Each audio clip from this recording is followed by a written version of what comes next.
அன்பர்களே வணக்கம். நாம் இன்னைக்கு வீடியோ பதிவில் எதை பற்றி நம்ம பார்க்க போகிறோம் அப்படின்னு வச்சுக்கோங்க. எதிரியை அடக்கி ஆளும் மயானக்காளியுடைய மந்திர பிரயோக முறையை பற்றி தான் நம்ம இன்னைக்கு வீடியோ பதிவில் பார்க்க போகிறோம். அதாவது ஹெட்டிங்லேயே நான் கொடுத்துருக்கேன், எதிரியை அடக்கி ஆளும் மயானக்காளி மந்திர பிரயோகம் அப்படின்னு சொல்லிட்டு. இதுவரைக்கும் நம்மளுடைய யூடியூப் சேனலில் வீடியோவில் வந்து என்ன செஞ்சுருப்போம்னா, எதிரியை அழிக்கக்கூடிய பிரயோக முறையை பார்த்துருப்போம், எதிரியை சுத்தமாக முடக்கி வைக்கிற முறையை பார்த்துருப்போம், சரிங்களா, எதிரிக்கு செய்வன வைக்கிறது அப்படிங்கிறத பார்த்துருப்போம்.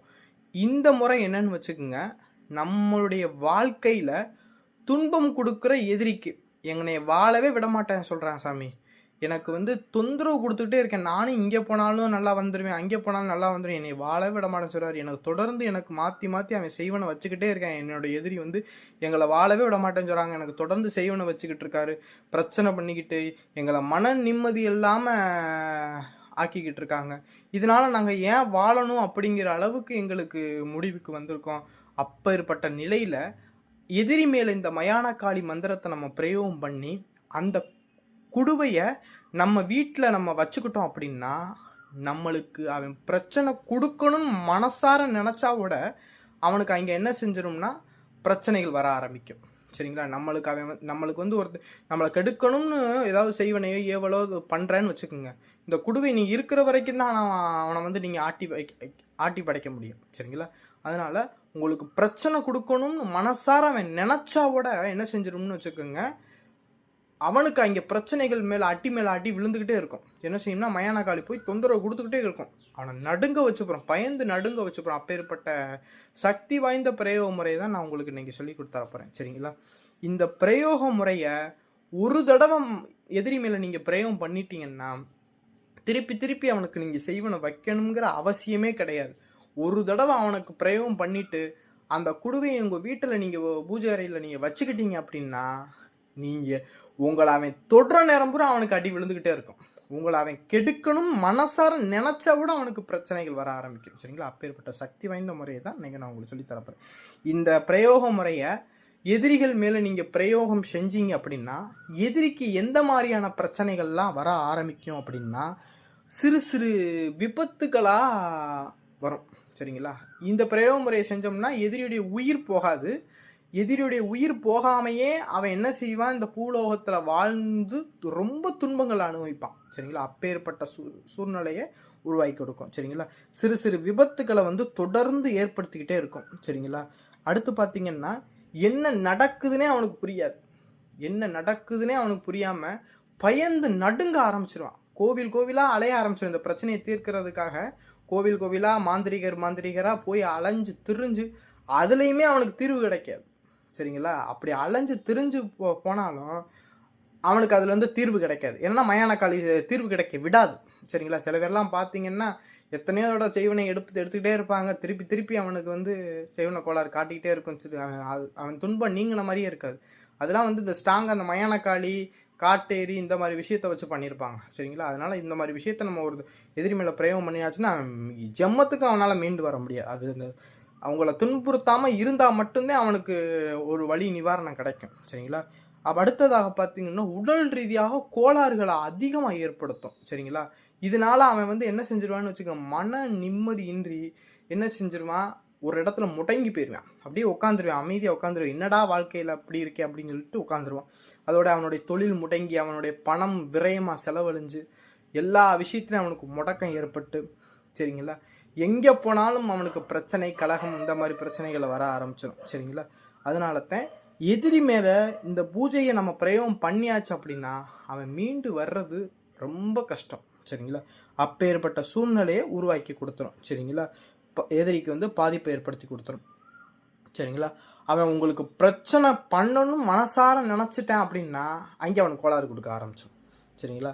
இதை வந்து நீங்கள் ஒரு தடவை எதிரி மேலே நீங்கள் பிரயோகம் பண்ணிட்டீங்க அப்படின்னா காலத்துக்கும் உங்களுக்கு இது வந்து பாதுகாப்பாக இருக்கும், சரிங்களா. இதை வந்து பார்த்தீங்கன்னு வச்சுக்கோங்க, இதை வந்து நம்ம நம்மளுக்கு பாதுகாப்பு கொடுவேன்னு கூட சொல்லலாம்.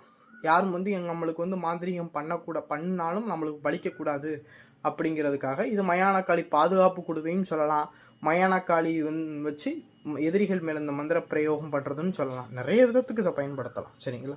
இந்த பூஜை முறையை எப்படி பண்ணுறது அப்படின்னா, இந்த பூஜை முறையை ஒரு அமாவாசை நேரத்தில் இந்த பூஜை முறையை பண்ணணும். அமாவாசையில் இரவு 12 மணிக்கு மேலே தான் இந்த பூஜையை உங்கள் பூஜை அறையில் பண்ணிக்கிறலாம். சரிங்களா? இது மயானத்தில் போய் பண்ணணுங்கிற அவசியம் இல்லை. மயானத்தில் போய் பண்ணுறோம்னா பண்ணிக்கிறலாம். தாராளமாக இந்த பூஜையை உங்கள் பூஜை அறையிலேயே பண்ணிக்கிறலாம். சரிங்களா? அதுவும் அமாவாசை நாளில் இரவு 12 மணிக்கு மேலே தான் இந்த பூஜையை செய்யணும். சரிங்களா? இந்த பூஜையை எப்படி பண்ணுறது அப்படின்னு வச்சுக்கோங்க. நீங்கள் என்ன செஞ்சுக்குங்கன்னா, வடக்கு திசை பார்த்து உங்கள் பூஜை அறையில் உட்காந்துக்குங்க. வடக்கு திசை பார்த்து உட்காந்துக்கிட்டு உங்கள் முன்னாடி ஒரு கருப்பு துணியை என்ன செஞ்சுக்குங்கன்னா கொஞ்சம் விரிச்சுக்குங்க. அந்த கருப்பு துணியில் உங்களுடைய எதிரி யார் உங்களுக்கு துன்பம் கொடுக்குறானோ அந்த எதிரி போல ஒரு மனித உருவப்பாவை ஒன்று செய்யுங்க.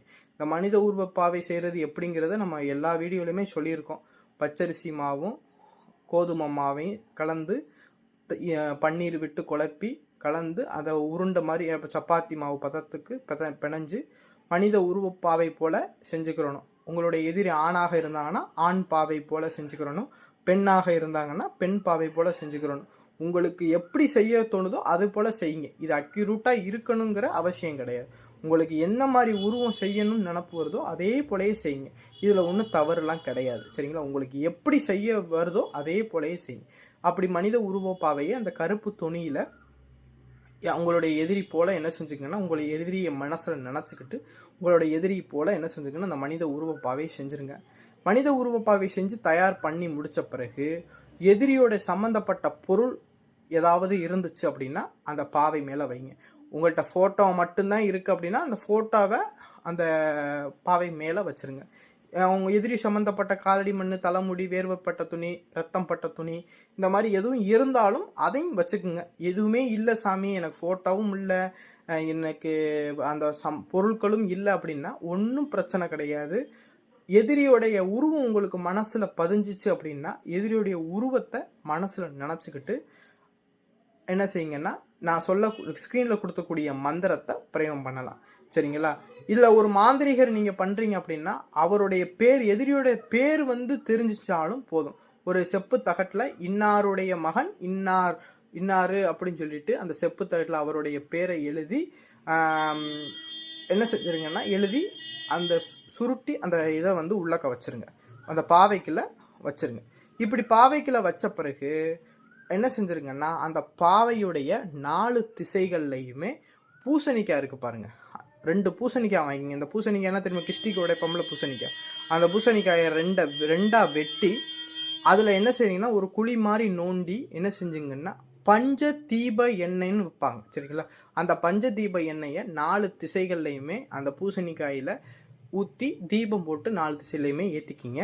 ஏற்றி முடித்த பிறகு உடற்கட்டு மந்திரத்தை, அதாவது உடற்கட்டு மந்திரமாக இருக்கட்டும் இல்லை திசைக்கட்டு மந்திரமாக இருக்கட்டும், எதுவுமே உங்களுக்கு தெரியலை அப்படின்னாலும் ஓம் சிவாய நம அப்படிங்கிற மந்திரத்தை சொல்லி என்ன செய்யுங்கன்னா ஒரு விபூதியை கையில் எடுத்துக்கிட்டு சிவாய நம மந்திரத்தை 108 தடவை ஜபம் பண்ணிட்டு அந்த பாவையை சுற்றி விபூதியை என்ன செஞ்சுருங்கன்னா ஒரு வட்டம் மாதிரி போட்டுருங்க. சரிங்களா?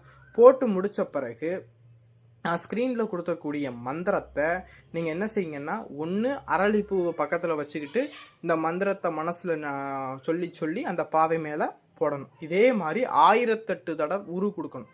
மந்திரத்தை சொல்லி 1008 தடவை அரளிப்பூவை எடுத்து அந்த பாவையில் போடணும். அரளிப்பூ இல்லை அப்படின்னு வச்சுக்கோங்க, விபூதியை கையில் எடுத்து மந்திரத்தை சொல்லி அந்த பாவை மேலே போட்டுறணும். இப்படி மந்திரத்தை சொல்லி இந்த பாவையில் போட்டோம்னா பாவையானது உயிர் பெற ஆரம்பிச்சிடும். சரிங்களா? பாவைக்கு உயிர் பெற சக்தி வர ஆரம்பிச்சிடும். அப்படி சக்தி வந்த பிறகு நீங்கள் அந்த பாவையை ஒரு மண் குடுவைக்குள்ளே வச்சு கருப்பு அந்த பாவையை அப்படியே தூக்கி பூஜை பண்ணி மந்திர ஒரு கொடுத்த பிறகு அந்த பாவையை தூக்கி அப்படியே என்ன செஞ்சிடணும்னா அந்த குடுவைக்குள்ளே வச்சிடணும். குடுவைக்குள்ளே வச்சு கருப்பு துணி, மண் குடுவை ஒன்று வாங்கிக்கங்க, மண் குடை மாதிரி சின்னதாக ஒன்று வாங்கிக்க, அந்த பாவை உள்ளக்க வைக்கிற சைஸுக்கு வாங்கிக்கங்க. வாங்கிட்டு அதை என்ன செஞ்சுருங்கன்னா அந்த மண் பானையுடைய வாயில் பகுதியை கருப்பு துணியால் கட்டிக்கிட்டு நீங்கள் உங்கள் பூஜை அறையில் அதை வச்சுக்குங்க. அந்த குடுவை உங்கள்கிட்ட இருக்கிற வரைக்கும் தான் உங்களை எதிரி பிரச்சனை கொடுக்கணும்னு நினைக்கும் போதெல்லாம் அவனுக்கு அடி விழுவும். என்னைக்கு இந்த குடுவை உங்களை விட்டு போகுதோ அன்னைக்கு என்ன செஞ்சிடும்னா அவனால் அவன் கொடுக்குற பிரச்சனையிலேருந்து உங்களை மீட்ட முடியாது. சரிங்களா? அதனால் இந்த குடுவை இருக்கிற வரைக்கும் தான் உங்களுக்கு பாதுகாப்பு. சரிங்களா? அதனால் இந்த குடுவை என்ன செஞ்சுக்கிறோம்னா கட்டி நம்ம வீட்டில் வச்சுக்கிறோம். உங்களுக்கு எவ்வளவு நாளைக்கு அவனுக்கு பிரச்சனை கொடுக்கணும்னு நினைக்கிறீங்களோ என்ன செஞ்சுங்கன்னா அந்த குடுவையை வச்சுக்கோங்க. சரிங்களா? இல்லை போதும், அவன் பாவம், அவன் ரொம்ப அவதிப்படுறான், ஓரளவுக்கு நம்மளை பிரச்சனை பண்ணாமல் நம்மள்ட்ட வழிக்கு வந்துட்டான் அப்படின்னா அந்த குடுவையை அவுத்து ஓடுற தண்ணியில் கரைச்சி விட்டுட்டீங்க அப்படின்னா என்ன செஞ்சிடும் அப்படின்னு வச்சுக்கோங்க, அந்த செய்வனை நம்ம அவனுக்கு கொடுக்குற பிரச்சனையிலேருந்து அவனுக்கு மீண்டு எடுத்துடலாம். சரிங்களா? இதை பயன்படுத்தி வச்சுக்கிட்டீங்க அப்படின்னா நம்மளுக்கு ஒருத்தன் பிரச்சனை கொடுக்கணுன்னோட நினைக்க முடியாது. கனவுல நம்மளுக்கு செய்வனை வைக்கணும், இவனை காலி பண்ணணுன்னோட நினைக்க மாட்டேன். சரிங்களா? அப்பேற்பட்ட சக்தி வாய்ந்த முறை தான் இந்த மயான காளியுடைய மந்திர பிரயோக முறை. சரிங்களா? இதை எல்லாருமே பயன்படுத்துங்க. உங்களுக்கு துன்பம் கொடுக்குற எதிரிகள் யாராக இருந்தாலும் இதை தைரியமாக எடுத்து பிரயோகம் பண்ணுங்கள். சரிங்களா? அதனால் எந்த பின்விளைவும் கிடையாது. சரிங்களா? இந்த வீடியோ பிடிச்சிருந்துச்சு அப்படின்னா லைக் பண்ணுங்கள். நம்மளுடைய சிவருத்ர மகாகாளி அருள்வாக்கு பீடம் சேனல் சப்ஸ்கிரைப் பண்ணாதவங்க சப்ஸ்கிரைப் பண்ணிக்கோங்க. நன்றி, வணக்கம்.